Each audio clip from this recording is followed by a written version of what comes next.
Capítulo 20. Carlyle. Caminamos por el pasillo en dirección al despacho de Carlyle. Me detuve delante de la puerta, esperando a que me invitase a entrar. «Adelante», dijo. Hice pasar a Bella y la observé examinar animadamente esta nueva estancia. Era más lóbrega que el resto de la casa, según Carlyle. La oscura madera de caoba le recordaba su primer hogar.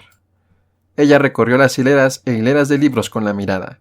La conocía lo bastante bien como para saber que ver tantos libros en una sola habitación era una especie de sueño para ella. Carlyle marcó la página del volumen que estaba leyendo y se puso en pie para darnos la bienvenida. «¿Qué puedo hacer por vosotros?», preguntó. Por supuesto, había oído toda nuestra conversación en el pasillo y sabía que habíamos venido a por el siguiente episodio. No le molestaba que compartiera su historia, ni parecía sorprendido de que se lo estuviera contando todo a Bella. «Quería enseñarle a Bella un poco de nuestra historia. Bueno, en realidad, de tu historia». «No pretendíamos molestarte», intervino ella en voz baja. «En absoluto», la tranquilizó Carlyle. «¿Por dónde van a comenzar?» «Por los cuadros», respondí. Le puse una mano en el hombro y la volví suavemente para que viese la pared que teníamos detrás. Oí cómo los latidos de su corazón reaccionaban a mi tacto, y después la risa casi silenciosa de Carlyle, motivada por la reacción de Bella. «Qué interesante», pensó.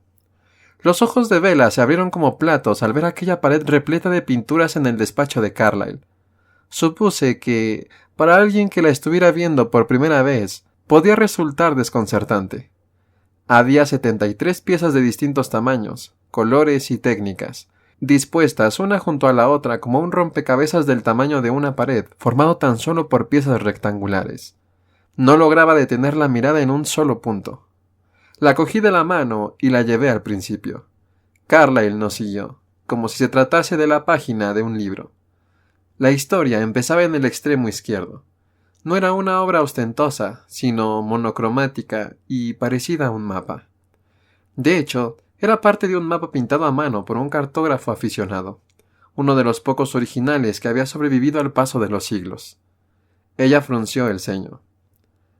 «Londres, hacia 1650», le expliqué. «El Londres de mi juventud», añadió Carlyle, que se encontraba a unos pasos por detrás de nosotros. Bella dio un respingo sorprendida por su proximidad. No lo había oído moverse, por supuesto. Le estreché la mano para tratar de tranquilizarla. Esta casa era un lugar extraño para ella, pero nada de lo que había aquí le haría daño. «¿Le vas a contar la historia?», le pregunté a Carlyle, y Bella se volvió para ver qué contestaba. «Lo siento, ojalá pudiera». Le sonrió a Bella y, en voz alta, dijo: «Lo haría, pero... de hecho llego tarde. Han telefoneado del hospital esta mañana. El doctor Snow se ha tomado un día de permiso. Además, te conoces la historia tan bien como yo». Carlyle le dedicó una sonrisa cálida a Bella mientras salía. Cuando se hubo marchado, ella se volvió de nuevo a examinar el pequeño cuadro. ¿Qué sucedió luego? ¿Qué ocurrió cuando comprendió lo que le había pasado? Miré automáticamente a una pintura más grande, una columna hacia la derecha y una fila más abajo. No era una imagen alegre, un paisaje desierto y sombrío con el cielo cubierto de opresivas nubes y colores que parecían sugerir que jamás volvería a salir el sol. Carlyle había visto esa pieza a través de la ventana de un pequeño castillo en Escocia. Le recordaba con tanta exactitud a los momentos más oscuros de su vida que había querido conservarlo, aunque los viejos recuerdos le resultaran dolorosos. Para él, la existencia de ese paisaje devastado significaba que, un día, alguien más lo había comprendido. Cuando supo que se había convertido, se rebeló contra su condición. Intentó destruirse, pero eso no es fácil de conseguir. «¿Cómo?», dijo, ahogando un grito. Se arrojó desde grandes alturas e intentó ahogarse en el océano. Pero en esa nueva vida era joven y muy fuerte. Resulta sorprendente que fuera capaz de resistir el deseo de alimentarse. Le eché un rápido vistazo, pero ella estaba mirando el cuadro. Cuando era aún tan inexperto. El instinto es más fuerte en ese momento y lo arrastra todo. Pero sentía tal repulsión hacia lo que era que tuvo la fuerza para intentar matarse de hambre. ¿Es eso posible?, susurró. No, hay muy pocas formas de matarnos. Abrió la boca para replicar con la pregunta más obvia, pero seguía hablando para distraerla. De modo que su hambre crecía, y al final Carlyle se debilitó. Se alejó cuanto pudo de toda población humana al detectar que su fuerza de voluntad también se estaba debilitando.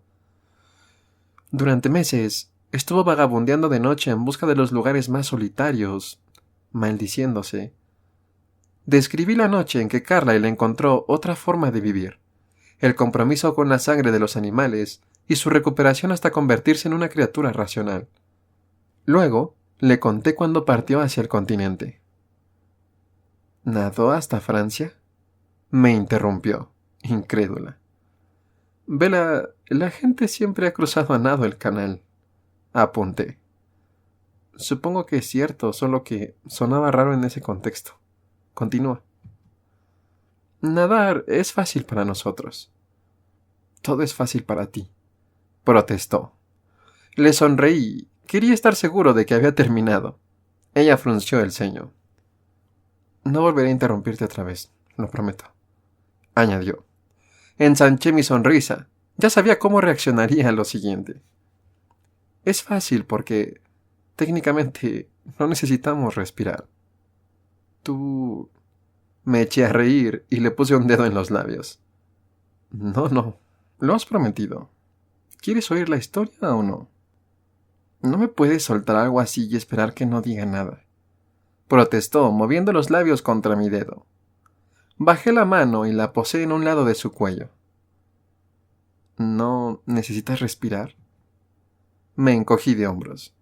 No es una necesidad, solo un hábito. ¿Cuánto puedes aguantar sin respirar?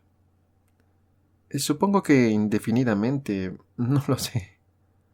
Lo máximo que había pasado sin respirar eran varios días, siempre debajo del agua. La privación del sentido del olfato resulta un poco incómoda. Un poco incómoda, repitió con voz frágil, apenas más alta que un susurro. Tenía las cejas juntas, los ojos entornados y los hombros rígidos. La conversación, que hasta hacía un momento me había resultado divertida, había quedado abruptamente desprovista de humor. Éramos muy distintos. Aunque antaño habíamos pertenecido a la misma especie, ahora apenas compartíamos unos cuantos rasgos superficiales. Bella debía de haber comprendido, por fin, la magnitud de la diferencia, del abismo que nos separaba. Aparté la mano de su piel y la dejé caer a un lado. Mi extraño tacto no haría sino destacar esa distancia. Contemplé la expresión atribulada de su rostro, esperando para ver si, con esta, le había contado demasiadas verdades. Tras unos largos segundos, el estrés de sus rasgos se suavizó. Me miró a los ojos, con una expresión que revelaba otro tipo de inquietud. Alargó una mano sin vacilar y me acarició la mejilla con los dedos. ¿Qué ocurre? Volví a estar preocupada por mí, así que, al parecer, aquel no era el demasiado que yo había temido. Sigo a la espera de que pase. ¿Que pase el qué? Respiré hondo. Sé que, en algún momento, diré algo o verás algo que será demasiado y entonces te alejarás de mí entre alaridos. Intenté sonreírle, pero no resultó muy convincente. No voy a detenerte. Quiero que suceda porque quiero que estés a salvo. Y, aún así, quiero estar a tu lado. Ambos deseos son imposibles de conciliar. Se irguió y torció el gesto. No voy a irme a ningún lado, me prometió. Al ver esa fachada de valentía no me quedó más remedio que sonreír. Ya lo veremos. Bueno, continuemos. Frunció ligeramente el ceño ante mi dubitativa respuesta. Carlyle se marchó a Francia a nado. Evalué su estado de ánimo una vez más, y luego me volví hacia los cuadros. Esta vez señalé el más ostentoso de todos, el más llamativo, el más estridente. Se suponía que era una representación del juicio final. pero más de la mitad de las frenéticas figuras parecían estar participando en una especie de orgía, y la otra mitad se hallaba en mitad de un combate violento y sangriento. Solo los jueces, suspendidos sobre el pandemonio en balaustradas de mármol, tenían un aspecto sereno. Ese cuadro había sido un regalo. Carlyle jamás habría elegido él mismo algo así. Sin embargo, cuando los Vulturis le habían insistido en que se llevara un recuerdo de su tiempo juntos, tampoco había podido negarse. Sentía cierto afecto por aquella llamativa obra, así como por los lejanos vampiros supremos que en ella parecían retratados. Así que seguía estando entre sus preferidas. Al fin y al cabo, ellos le habían mostrado amabilidad de muchas maneras. Además, a Esme le gustaba el pequeño retrato de Carlyle escondido en mitad del tumulto. Mientras le narraba los primeros años de Carlyle en Europa, Bella se dedicó a examinar el cuadro, tratando de dar sentido a todas aquellas figuras y remolinos de colores. Descubrí que mi voz sonaba cada vez más solemne.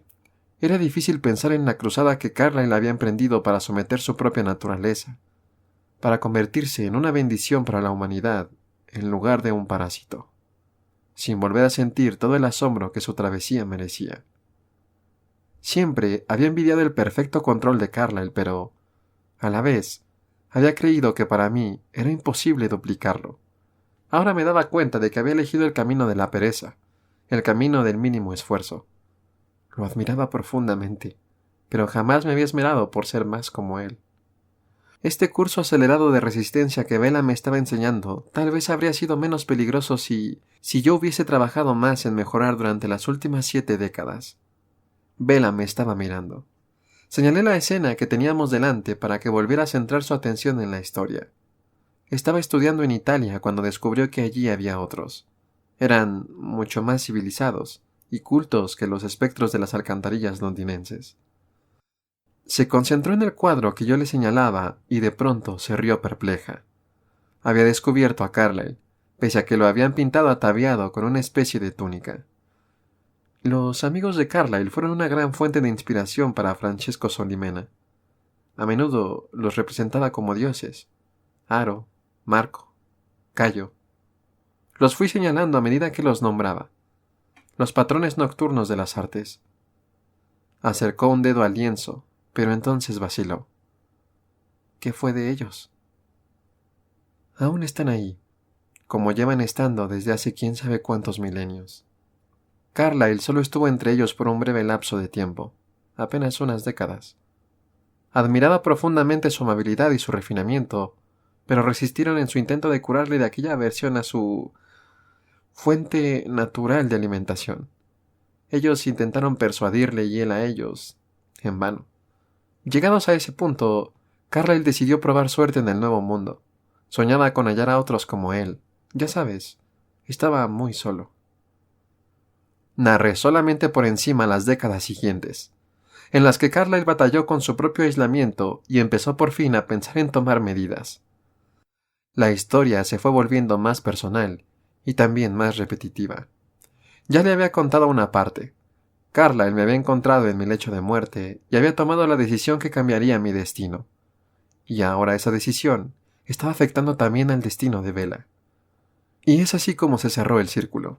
Concluí. Entonces, ¿siempre has estado con Carlyle?, inquirió. Su instinto infalible había dado con la pregunta que menos deseaba yo responder. Casi siempre, contesté. Le puse una mano en la cintura para sacarla del despacho de Carlyle, ansiando poder sacarla también de esos derroteros. Sin embargo, sabía que no la dejaría pasar. Y, por supuesto... ¿Casi? Suspiré de mala gana. Sin embargo, debía anteponer la sinceridad a la vergüenza. Bueno, confesé. Tuve el típico brote de rebeldía adolescente unos 10 años después de nacer, o convertirme, como prefieras llamarlo. No me resignaba a llevar su vida de abstinencia, y estaba resentido con él por refrenar mi sed, por lo que me marché a seguir mi camino durante un tiempo. ¿De verdad? Su tono de voz no era el que esperaba. En lugar de sentir repugnancia, parecía tener ganas de oír más. Aquello no encajaba con la reacción que había tenido en el prado. Cuando se había mostrado tan sorprendida de que yo fuese culpable de asesinato, como si jamás se le hubiera ocurrido tal cosa. Quizás se había acostumbrado a la idea. Empezamos a subir las escaleras. Ahora parecía indiferente a todo lo que le rodeaba. Solo me prestaba atención a mí. ¿No te causa repulsa?, pregunté. Se lo pensó durante medio segundo. No. Su respuesta me disgustó. ¿Por qué no?, le pregunté en tono exigente. Supongo que suena razonable. Terminó su respuesta con una entonación ascendente, casi como una pregunta. Razonable. Me eché a reír, pero el sonido resultó demasiado áspero. Sin embargo, en lugar de darle todas las razones por las que no era ni razonable ni perdonable, me descubrí a mí mismo argumentando una defensa. Gocé de la ventaja de saber qué pensaban todos cuanto me rodeaban, fueran humanos o no, desde el momento de mi renacimiento. Esa fue la razón por la que tardé 10 años en desafiar a Carlyle. Podía leer su absoluta sinceridad y comprender la razón de su forma de vida. Me pregunté si alguna vez habría ido por el mal camino de no haber conocido a Siobhan y a otros como ella. Si no hubiera descubierto que todas las demás criaturas como yo, para entonces todavía no nos habíamos tropezado con Tanya y sus hermanas, pensaban que la forma de vida de Carlyle era ridícula. Si solo hubiera conocido a Carlyle y jamás hubiera descubierto otra manera de vivir, creo que me habría quedado con él. Me avergonzaba haberme dejado influenciar por otros que jamás fueron comparables con Carlyle, pero había envidiado su libertad, y había pensado que sería capaz de vivir por encima del abismo moral en el que todos ellos habían caído. Porque yo era especial, por supuesto. Negué con la cabeza al recordar mi arrogancia. Apenas tardé unos pocos años en volver a su lado y comprometerme de nuevo con su visión. Proseguí. Creí poder librarme de los remordimientos de conciencia, ya que podía dejar a los inocentes y perseguir solo a los malvados al conocer los pensamientos de mis presas. Si seguía a un asesino hasta un callejón oscuro donde acosaba a una chica, si la salvaba, en ese caso yo no sería tan terrible. Había salvado a una gran cantidad de humanos, de ese modo y, sin embargo, jamás me pareció que el cómputo fuese equilibrado. Una infinidad de rostros pasaron fugazmente por mi memoria, los culpables a los que había ejecutado, los inocentes a los que había salvado. Un rostro tardó más tiempo en desvanecerse, uno que fue a la vez culpable e inocente. Era septiembre de 1930. Había sido un año terrible. En todas partes los humanos sufrían mientras intentaban sobrevivir a crisis bancarias, sequías y tormentas de arena. Granjeros desplazados y sus familias empezaron a anegar ciudades que no tenían espacio para ellos. En aquel tiempo me preguntaba si la desesperación y el pavor generalizados en las mentes que me rodeaban eran un factor determinante en la melancolía que empezaba a adueñarse de mí. Pero creo que incluso entonces sabía que mi depresión se debía únicamente a mis propias decisiones. Estaba de paso por Milwaukee, igual que había pasado por Chicago, Filadelfia, Detroit, Columbus, Indianápolis, Minneapolis, Montreal y Toronto. Había ido de ciudad en ciudad, y luego había vuelto una y otra vez. Era un verdadero nómada por primera vez en mi vida. Nunca iba más hacia el sur. No se me habría ocurrido cazar cerca de aquel hervidero de pesadilla de ejércitos de neófitos, ni tampoco más hacia el este, ya que también evitaba a Carlyle. En ese caso, más por vergüenza que por supervivencia. Nunca me quedaba más de unos pocos días en ningún sitio. Jamás interactuaba con los humanos a los que no daba caza. Después de más de 4 años, localizar las mentes que buscaba se había convertido en algo muy sencillo. Sabía dónde encontrarlas, y también cuándo tendían a estar activas. Era perturbador lo fácil que me resultaba ubicar a mis víctimas ideales. Había montones de ellas. Quizá aquello formaba parte de la melancolía también. Las mentes a las que daba caza solían haberse insensibilizado contra la compasión humana, así como contra la mayoría de emociones, a excepción del deseo y la avaricia. En ellas hallaba una frialdad y una concentración que destacaban sobre las mentes normales y menos peligrosas que las rodeaban. Por supuesto, a la mayoría les había costado un tiempo llegar a ese punto en el que se veían como depredadores primero y como todo lo demás después. Así pues, Siempre había una serie de víctimas a las que yo no había podido salvar, para las que había llegado demasiado tarde. Solo podía salvar a la siguiente. Cuando me dedicaba a buscar esa clase de mentes, casi siempre era capaz de desconectar de cualquier otra voz humana. Sin embargo, esa noche en Milwaukee, mientras me movía rápidamente por la oscuridad, paseaba cuando había testigos y corría cuando no. Una mente distinta llamó mi atención. Era un hombre joven, pobre, que vivía en los barrios bajos de las afueras del distrito industrial. Se encontraba en tal estado de agonía mental que sus pensamientos irrumpieron en mi conciencia. A pesar de que la angustia no era una emoción poco frecuente en aquellos tiempos, pero, a diferencia de los demás, que temían al hambre, a los desahucios, al frío o a la enfermedad, a las carencias en todas sus formas, este hombre se temía a sí mismo. No puedo hacer esto. No puedo. Era como una mantra en el interior de su cabeza. Lo repetía sin cesar. Nunca se resolvía en nada más tajante. Nunca se convertía en un no lo haré. Pensaba en los inconvenientes, pero, mientras tanto, lo planeaba. El hombre no había hecho nada, todavía. Solo había soñado con lo que deseaba. Solo había observado a la niña que vivía en el edificio al fondo del callejón. Nunca había hablado con ella. Me sentía desconcertado. Nunca había condenado a muerte a nadie que tuviera las manos limpias, pero parecía que aquel hombre no tardaría en ensuciárselas. Y la persona en quien tanto pensaba no era más que una niña pequeña. No estaba seguro, así que decidí esperar. Quizá aquel individuo fuese capaz de vencer a la tentación, aunque lo dudaba. Mi reciente estudio de las naturalezas humanas más vulgares no dejaba mucho lugar al optimismo. En el callejón en el que habitaba el hombre, donde los edificios se agalopaban unos sobre otros de manera precaria, había una casa muy estrecha a la que hacía poco se le había derrumbado el techo. Subir a la segunda planta no era seguro para nadie, así que me escondí allí y permanecí varios días escuchando, inmóvil. Al examinar los pensamientos de la gente que se apelotonaba en aquellos edificios combados, no me costó mucho dar con el rostro enjuto de la niña en otros pensamientos distintos y más sanos. Encontré la habitación donde vivía con su madre y sus 2 hermanos mayores, y la observé durante el día. Era una tarea sencilla.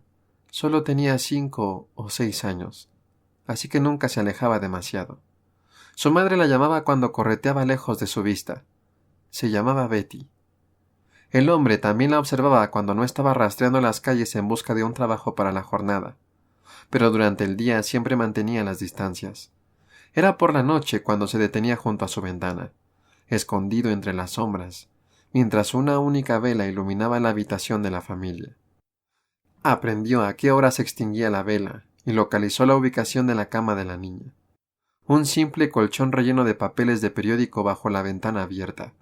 Las noches empezaban a ser frescas, pero los olores de aquella casa en la que vivía demasiada gente eran desagradables. Todo el mundo dejaba la ventana abierta. No puedo. El mantra seguía repitiéndose y, sin embargo, empezó a prepararse. Encontró un pedazo de cuerda en una alcantarilla. Cogió unos trapos de un tendedero durante su vigilancia nocturna que harían las veces de mordaza. Irónicamente, escogió la misma casa en ruinas en la que yo me escondía para guardar sus herramientas. Había un espacio parecido a una cueva bajo las escaleras derrumbadas. Allí pensaba llevar a la niña. Yo seguía esperando, reacio a castigar antes de estar seguro de que se cometiera un crimen. Lo más difícil, lo que más le costaba, era saber que tendría que matarla después. Le resultaba desagradable, y no le gustaba pensar en cómo tendría que hacerlo, pero acabó por superar también esa aprensión. Tardó una semana. Para entonces, yo ya estaba bastante sediento, y también aburrido de las repeticiones de su mente. No obstante, sabía que no podía justificar mis asesinatos si no respetaba las leyes que yo mismo había creado para mí. Castigar solo a los culpables. Solo a aquellos que dañarían gravemente a otros si les perdonaba la vida. Me sentí extrañamente decepcionado la noche que vino a buscar sus cuerdas y sus mordazas. Contra toda razón, yo había albergado la esperanza de que permaneciera libre de culpa. La seguí hasta la ventana abierta tras la que dormía la niña. No me oyó, ni me habría visto entre las sombras de haberse dado la vuelta. El cántico de su mente había dejado de repetirse. Puedo. Se había dado cuenta de ello. Era capaz de hacerlo. Esperé hasta que alargó una mano a través de la ventana, hasta que le rozó el bracito con los dedos buscando cómo asirla. Lo agarré del cuello y salté hasta el tejado, 3 plantas más arriba, donde aterrizamos con un golpe sordo. Estaba aterrorizado por los dedos fríos como el témpano que le rodeaban la garganta.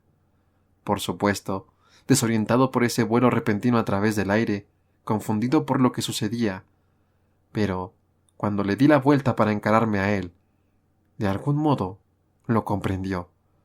Cuando me miró, no vio un hombre, vio mis ojos negros y vacíos, mi piel pálida como la muerte, y supo que había llegado la hora del juicio. Aunque no estuvo cerca de adivinar lo que yo era en realidad, adivinó a la perfección lo que iba a suceder. Comprendió que yo había salvado a la niña de él y sintió alivio. No estaba insensibilizado como los demás. No era frío, ni estaba seguro. No lo he hecho, pensó mientras me abalanzaba sobre él. Las palabras no eran una defensa. Se alegraba de que lo hubieran detenido. Fue mi única víctima técnicamente inocente, el único que no vivió lo suficiente para convertirse en un monstruo. Poner fin a su progresión hacia el mal había sido lo correcto, lo único que se podía hacer. Mientras recordaba a todos y cada uno de los humanos a los que había ejecutado, no me arrepentí de ninguna de sus muertes, no de forma individual. La ausencia de cada uno de ellos hacía del mundo un lugar mejor. Pero, de algún modo, aquello no importaba. Al final, la sangre seguía siendo sangre. Aliviaba mi sed durante unos días o semanas, y eso era todo. Sentía un placer físico, pero el dolor de mi mente lo arruinaba demasiado. Pese a mi testarudez, no conseguía escapar de la verdad. Era más feliz sin sangre humana. La suma total de las muertes fue demasiado para mí. Apenas unos meses más tarde desistí de mi egoísta cruzada. Desistí de tratar de encontrar un significado en la masacre. Pero con el paso del tiempo, continué, preguntándome cuántas de esas cosas que no le había dicho sería capaz de intuir. Comencé a verme como un monstruo. No podía rehuir la deuda de haber tomado tantas vidas, sin importar cuánto se lo merecieran, y regresé con Carla y Esme. Me acogieron como el hijo pródigo. Era más de lo que merecía. Recordé sus brazos rodeándome. Recordé la felicidad de sus mentes cuando volví. Bella también me miraba de una forma que no merecía. Supuse que mi defensa había funcionado. Por débil que a mí me pareciera, sin embargo, ella ya debía de estar acostumbrada a buscar excusas para mí. No me imaginaba de qué otra forma podía ser capaz de permanecer a mi lado. Habíamos llegado a la última puerta del pasillo. Mi habitación. La informé mientras le cedía el paso. Reaccionó como yo había esperado. Una vez más, lo examinó todo con atención. Analizó las vistas del río, la gran cantidad de estanterías para mi música, el equipo de sonido, la falta de muebles tradicionales. Sus ojos saltaban de un detalle a otro. Me pregunté si le resultaría tan interesante como a mí su habitación. Observó el revestimiento de las paredes. ¿Para conseguir una buena acústica? Me reí, asentí y encendí el equipo de música. A pesar de que el volumen no estaba alto, los altavoces escondidos en las paredes y el techo hacían que pareciera que estábamos en un auditorio, al lado de los músicos. Ella sonrió, y luego se acercó a la estantería de CD que tenía más cerca. Verla en el centro de un espacio que casi siempre era un refugio aislado se me antojaba surrealista. Habíamos pasado casi todo nuestro tiempo juntos en el mundo humano. El instituto, el pueblo o su casa. Y eso siempre me había hecho sentir como el intruso, el que no estaba en el lugar que le correspondía. Hacía apenas una semana, jamás había creído que alguna vez la vería tan cómoda y relajada en mitad de mi mundo. No era ninguna intrusa, encajaba perfectamente. Era como si mi habitación nunca hubiese estado completa hasta ese momento. Y no estaba allí bajo ningún pretexto. No le había contado ninguna mentira. Es más, le había confesado todos mis pecados. Lo sabía todo, y aún así quería estar en esa habitación, a solas conmigo. ¿Cómo los clasificas?», inquirió. Trataba de entender cómo organizaba mi colección. Estaba tan absorto en el placer de tenerla conmigo que tardé un segundo en responder. Esto por año y luego por preferencia personal dentro de ese año. Bella se percató de la enajenación que impregnaba mi voz. Me miró, intentando comprender por qué la observaba tan fijamente. «¿Qué ocurre?», preguntó cohibida, y acto seguido se llevó una mano al pelo. «Contaba con sentirme aliviado después de habértelo explicado todo, de no tener secretos para ti, pero no esperaba sentir más que eso. Me gusta, me hace feliz». Ambos sonreímos a la vez. «Me alegro», respondió. Era fácil darse cuenta de que ella no decía más que la verdad. No había sombras en sus ojos. Le resultaba tan placentero estar en mi mundo como a mí estar en el suyo. Un destello de inquietud alteró la expresión de mi rostro. Por primera vez en un tiempo pensé en las semillas de la granada. Me sentía bien al tenerla allí, pero ¿no sería porque mi egoísmo me cegaba? Nada la había asustado lo bastante para escapar de mí, pero eso no quería decir que no debiera estar asustada. Siempre había sido más valiente de lo que le convenía. Bella percibió el cambio en mi rostro. «Aún sigues esperando a que salga huyendo, gritando espantada, ¿verdad?». Había dado en el clavo. Asentí. «Lamento estropearte la ilusión», dijo con indiferencia. «Pero no inspiras tanto miedo, de veras. De hecho, no me asustas nada en absoluto». Era una mentira bien representada, sobre todo teniendo en cuenta su habitual falta de talento para la farsa. Pero sabía que bromeaba sobre todo para que no me sintiera abatido ni me preocupara. Aunque a veces lamentaba la profunda lenidad que mostraba hacia mí, logró animarme. Era una broma divertida, así que no me pude resistir a seguirle el juego. Sonreí, mostrándole más dientes de la cuenta. «No deberías haber dicho eso. De veras». Al fin y al cabo me había pedido que la dejara verme cazar. Me agazapé en una postura que parodiaba mi posición de caza, una versión juguetona y desenfadada de la misma. Le enseñé más los dientes y gruñí con suavidad. Era casi un ronroneo. Ella empezó a retroceder, pese a que no había miedo real en su rostro. Al menos, no miedo al daño físico. Sí que parecía estar un poco asustada por convertirse en el blanco de su propia broma. Tragó saliva de forma audible. «¿No serás capaz?» Y salté. Bella no alcanzó a ver demasiado de lo que sucedió. Me moví a velocidad de inmortal. Salté al otro lado de la habitación, cogiéndole en brazos a mi paso. Coloqué como una especie de armadura defensiva a su alrededor, para que, cuando nos estrelláramos contra el sofá, ella no sintiera el impacto. Caí de espaldas tal y como pretendía, sosteniéndola contra mi pecho. Ella estaba acurrucada entre mis brazos. Parecía un poco desorientada, como si no estuviese muy segura de qué era arriba y qué abajo. Intentó sentarse, pero yo todavía no había terminado de demostrarle lo que le quería demostrar. Trató de fulminarme con la mirada, pero tenía los ojos demasiado abiertos como para que resultara efectivo. «¿Qué era lo que decías?», le pregunté con tono juguetón. Ella trató de recuperar el aliento.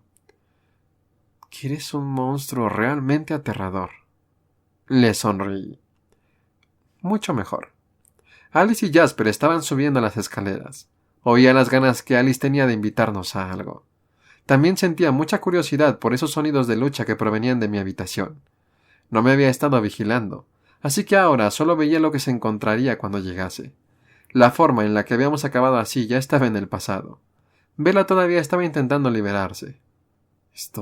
¿Me puedes bajar ya? Me reí al ver que seguía sin aliento. Pese a su exceso de confianza, todavía era capaz de sobresaltarla de verdad. «¿Se puede?», preguntó Alice desde el pasillo. Habló en voz alta, para que Bella también la oyera. Me incorporé y permanecí sentado con Bella en el regazo. Allí no teníamos necesidad de fingir, aunque suponía que sería necesario mantener una distancia más respetuosa en presencia de Charlie. Cuando respondí, Alice ya estaba entrando en la habitación. «Adelante». Jasper se quedó en la puerta vacilante, pero ella se sentó en medio de mi alfombra con una sonrisa de oreja a oreja. «Parecía que te ibas a almorzar a Bella y venía a ver si la podíamos compartir», bromeó. Bella se puso tensa y me miró, buscando que la tranquilizara. Le sonreí y la atraje más hacia mi pecho. Lo siento, no creo que haya bastante para compartir. Jasper entró en la habitación. No pudo evitarlo. Las emociones que había en el interior de la estancia le resultaban embriagadoras. En este momento supe que los sentimientos de Bella eran exactamente igual a los míos, dado que no había nada que contrarrestara la atmósfera de dicha que prácticamente hacía volar a Jasper. De hecho, dijo Jasper cambiando de tema, me di cuenta de que quería controlar lo que sentía, regularlo. El ambiente era abrumador. Alice anuncia una gran tormenta para esta noche y Emmett quiere jugar a la pelota. ¿Te apuntas? Hice una pausa y miré a Alice. Como un rayo, me mostró varios centenares de imágenes de ese posible futuro. Rosalie no estaba, pero Emmett jamás se perdería un partido. A veces perdía su equipo y otras perdía el mío. Bella se encontraba allí mirándolo todo, con una expresión extasiada ante ese espectáculo sobrenatural. ¿Traerías a Bella, por supuesto? Me animó Alice, ya que me conocía lo suficiente como para comprender mis dudas. Vaya. A Jasper lo pilló desprevenido. Reajustó internamente la idea de lo que se avecinaba. No podría relajarse, tal y como había planeado. Pero, si así tendría oportunidad de experimentar las emociones que Bella y yo nos provocábamos el uno al otro, era un trato que estaba dispuesto a aceptar. ¿Quieres ir? Le pregunté a Bella. Claro, respondió enseguida y luego, tras una corta pausa, añadió: ¿A dónde vamos? Hemos de esperar a que truene para jugar, le expliqué. Ya verás la razón. Su preocupación era ahora más evidente. ¿Necesitaré un paraguas? Me reí al ver que era eso lo que le preocupaba, y Alice y Jasper se unieron a mí. ¿Lo va a necesitar? Le preguntó Jasper a Alice. No, la tormenta va a descargar sobre el pueblo. El claro del bosque debería estar bastante seco. En ese caso, perfecto, dijo Jasper. Se descubrió emocionado ante la idea de pasar más tiempo con Bella y conmigo. Su entusiasmo se expandió desde su cuerpo y nos contagió a los demás. La expresión de Bella mutó de la cautela a la ilusión. Genial, pensó Alice, satisfecha de que su plan se hubiese convertido en una certeza. Ella también quería pasar tiempo divirtiéndose con Bella. Los dejo para que hablen de los detalles. Vamos a ver si Carlyle quiere venir, dijo mientras se levantaba de un brinco. Jasper le dio un golpecito en las costillas. Como si no lo supieras ya. Salió de la habitación en un abrir y cerrar de ojos. Jasper la siguió más despacio, saboreando cada segundo que pasaba con nosotros. Hizo una pausa para cerrar la puerta tras él, una excusa para quedarse unos segundos más. ¿A qué vamos a jugar?, me preguntó en cuanto la puerta estuvo cerrada. Tú vas a mirar. Nosotros jugaremos béisbol. Me miró con escepticismo. ¿A los vampiros les gusta el béisbol? La miré con fingida seriedad. Es el pasatiempo americano.